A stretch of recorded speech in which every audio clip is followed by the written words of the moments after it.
Hey guys, welcome to another episode. I'm pleased to be at Topware Interactive today. I'm talking with Bert here, and we're talking about Two Worlds 2. Now, Bert, for those people who are watching, some people aren't familiar with this game. Sure. Can you give us a brief synopsis of Two Worlds 2? Yeah, absolutely. Obviously, Two Worlds 2 is a sequel to the first game, Two Worlds. With people who aren't familiar with the whole genre of the game, it's an open-world RPG. It's set in a kind of a fantasy world, the world of Andalore, which is kind of like a Middle-earth-esque environment. Okay. So orcs and goblins and knights and mages and whatnot. The game itself takes place 5 years after the first game. For people who aren't familiar, in the first game you were this kind of bounty hunter character who had a sister. She was captured by this kind of villainous character, Gandahar, and the game kind of ended with you either rescuing her or not, and Gandahar being in control. With Two Worlds 2, it takes place 5 years afterwards, and Gandahar is actually now the emperor of the whole world. The player's been under his control, captured in his castle at that point. Beginning of the game, you break out, and it's kind of you understanding what has happened in the world 5 years later, and kind of understanding what is, like, how did Gandahar come to power, and what do we do to stop him? Okay, right on. Great. Yeah. Now, with Two Worlds 2, of course, there's a single-player campaign. Sure. That's a little bit different from your average role-playing game out there. Can you tell us about some of the multiplayer modes? Yeah, absolutely. Yeah, absolutely. Obviously, we understand that, with the online community as it is, people want to play games with their friends. Right. And RPGs traditionally have been a single-player experience, and some games have branched out, but we really wanted to make sure that players could have the same enjoyment they have killing orcs, hunting dragons with their friends. And we did that with multiple ways. In the multiplayer, we have your traditional modes of like deathmatch, duel, which is just basically you can have a duel where it's my character versus your character. We can fight in an arena. PvP. PvP, so team-based or free-for-all. We also did have a mode called Crystal Hunt, which is basically you have a map which generates all these different crystals, and it's basically it's like a race almost. You go run and capture the crystals. It's pretty fun. It gets frustrating at points because there's the crystals you can get, and then if you hit a certain other button, all those crystals disappear. So there's nothing more frustrating than you see all this entire line of crystals, and you go after them, and all of a sudden you're like, oh hey, you're going for those, boom, and they all disappear. Obviously you can also fight each other during it. It's a lot of fun. In addition to those modes, we have obviously co-op, because that's always something that fans love to play. Definitely. So what we did was we actually had this, the campaign, or the co-op campaign, actually takes place chronologically within those 5 years between the Two Worlds 1 and Two Worlds 2. So it's actually more canon that the player gets to experience. So you actually it's set within Gandahar's rise to power. Okay. Which is cool because you can have up to 8 people playing. It's campaign modes where you can actually do the quests, level up your character. And what's great is the character that you level up in multiplayer in the campaign mode and the co-op mode can actually be used in your multiplayer mode. Wow, interesting. So any of the items that you get in the single player or in the campaign mode can also be in multiplayer. That's really cool. Yeah, awesome. yeah. Very good. And lastly, actually, which one is probably I'm most excited about is Village mode, which is kind of a combination between an RTS and an RPG. So what it is the character builds their village, and they're the governor. So they decide the taxes, they decide what kind of crops they want to build. You have predetermined locations. You decide, okay, do I want to build a lumber mill? Do I want to build a blacksmith? And those choices decide the outcome of the village as a whole. What's an additional excitement to that is you can invite your friends into your village. So you can, hey, check out, like, my village is cooler than yours, like, whatnot. But the village mode is designed so that you can ultimately decide what you want to manufacture. So say, okay, look, I can manufacture okay weapons, okay armor. But ultimately, you can decide, like, I want to specialize in, bows or swords and whatnot. So it's kind of a tactical choice for the player to be like, okay, hey, look, I'm going to decide, I'm going to really build really sweet armor, you build really sweet swords, hey, you build really sweet bows, we're good, we're golden. In addition to everyone coming and checking out your villages, you can do quests within the village. So let's say I'm in my mode, I'm online, all of a sudden I get attacked by orcs. I'd be like, hey, go to my friends list, send a whole bunch of invites out. Hey, help me with these orcs because they're attacking me. I need some help. So it's pretty cool. I think it's innovative. Very cool. Something players haven't seen at this point. Yeah, no, that's great. Now I know the game. It's broken into chapters. There's the campaign. Now I know this is an open world RPG. Sure. Approximately how long is the single player campaign? Yeah, this is always a difficult question to ask because people always play differently. I know myself. I do every single side quest, and I spend a lot of time. And then there's some people who just play through the main quest and that's it. Sure. So it's a difficult question to ask. I would say it's about 30 to 40 hours of just the main quest. Obviously there's some leveling up that you have to do, but the game as a whole is up to 100 hours. So players can literally spend up to 100 hours doing like every single side quest. I'm one of those guys where it's like I want to find every single thing that I can do. So yeah, I'd say again it all depends on person's playing style. But Okay. 30 to 40, and then 100 for the whole thing. Oh, that's very cool. Yeah, Awesome. yeah, Very cool. absolutely.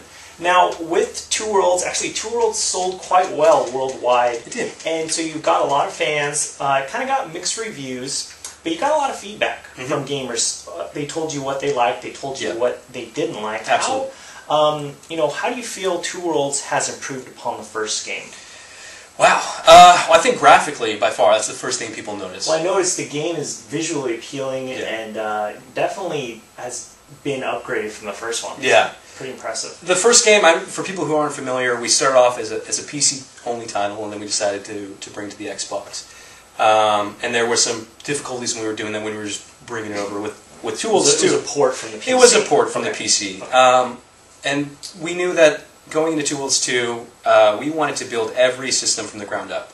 So that means the Xbox 360 version is built for the Xbox 360, PS3 is built for the PS3, PC is built for the PC, and then we even have it for the Mac, which is pretty exciting. That's fantastic. It is, because I feel like Mac people don't always get the games. Kind of underrepresented sometimes. Yeah, absolutely.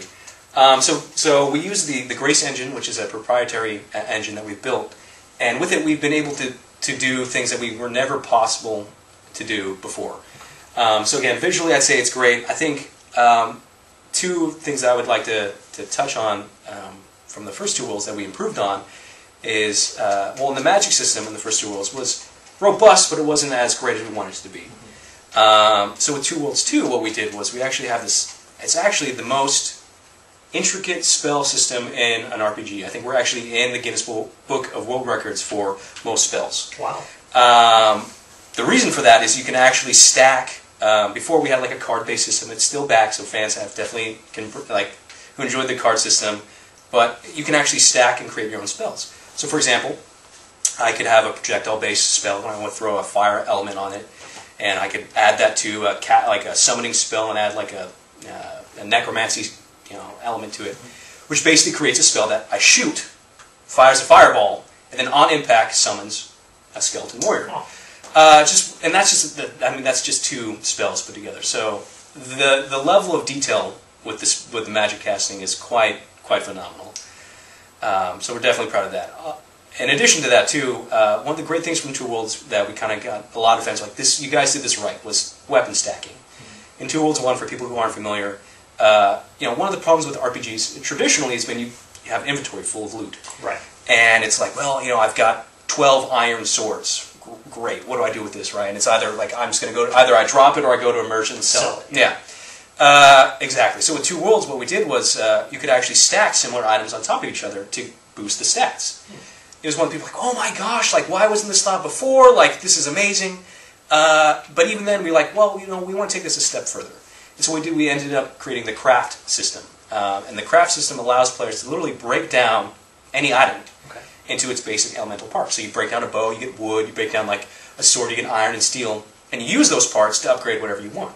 So you can literally break down a sword that's iron and steel, and use that to upgrade your armor. Okay. And it really allowed players, like, we were blown away with the fact that, oh my gosh, like, this makes it so much more fun, because it's like when I play RPGs, I literally pick up everything I can, and my inventory gets full. I can break down items. I don't have to run back to a merchant to sell it. I just break down the item, and I have the parts to use whatever I want for it. That's really cool. Yeah, it's really cool. So it's definitely something that we improved on with Two Worlds. I know the one thing that I'm sure anybody who's played Two Worlds 1, one of the biggest things people complain about the dialogue. Okay. Obviously, we realize that there's a lot of people out there who like the kind of old English, like the forsooth, verily I say, hearken unto me, and not to bag on that, because I mean that's to each his own. But the majority of people are like, we want this. It became the point of satirical to even just straight up like this is not fun. This takes me out of the experience. So with Two Worlds 2, we made the dialogues much more streamlined. Like what would it actually sound like for people to say this like now? kind of a contemporary aspect to it, Okay. which I think is definitely a big improvement that people would say is in comparison to Two Worlds 1. Right on, great. Well, there's definitely some improvements now. Yep. Now, I had a question in terms of this game. It's coming out in the near future. We're going to talk briefly about that. Sure. But are there any expansions or downloadable content that's planned for Two Worlds 2? Absolutely. I think DLC is a huge thing with games now. One, it increases the longevity of a game. People who, get caught up in a game really want to have more content to it. Mm-hmm. There's DLC planned. I can't go into the details, Well, that's unfortunately. fine, but there's definitely DLC planned. Okay, Definitely awesome. DLC planned. No, that's great. People, all you guys out there know that I have an unhealthy obsession with Collector's Edition. I told Bert about this, and actually Two Worlds 2 does have a Collector's Edition. Bert, do you mind showing us this and briefly showing us and telling what's inside? Sure, absolutely. I'm a big fan of collector sets myself, and with Two Worlds 2, we really wanted to make a collector set that really just had a great vibe for the game, like really reward the player for hey, here's some stuff that you'll enjoy. So our collector set is actually called the Royal Edition, and actually I have one right here. Yeah, absolutely, yeah. The box itself, phenomenal packaging, but you open it up, and I don't know if everyone can see that. Yeah, some really nice artwork. Great artwork. Comes with the Dragon Queen statue, which, if you play the game, you'll find out is an intricate player in the story mode. Okay. And some of the other goodies in there, we have just a deck of cards, like a map of the world, mouse pad, all these, kind of like typical things that you would see in a collector set. We really wanted to take it a step further. There's bonus codes for exclusive armor and weapons that you wouldn't get anywhere else. There's actually one of the things that I'm very excited about. If you buy the PC version, like I said before, we actually developed it for Mac. You get a free download code to download the entire game from Mac. Wow. And there's a whole assortment of goodies. You can actually check it out at topware.com. You can pre-order it there, and it has the full list of all the great goodies in there. Now, the final thing I wanted to ask you is the date that Sure. Two Worlds 2 is being released for, and what platforms is it going to come out for? Yeah, absolutely. The date is February 4th for the North America and the UK. And the platforms is everything under the sun. You have the PC, obviously, the Mac, Xbox 360, PS3, and we actually just came out with an iPad game for the iPad or the iPod Touch. Sure. And it's actually a tower defense game that's everyone. I love tower defense games. It's set in the Two Worlds universe, and it actually takes place. It'd be in the beginning. It happens right before Two Worlds. So if you actually want some background history before you play Two Worlds, tower defense game is pretty fun. Well, thank you so much for, Yeah, for absolutely, your time. Really absolutely. appreciate it. Guys, Two Worlds 2, definitely check it out. As always, guys, thanks for watching, Yeah. and I'll talk to you later.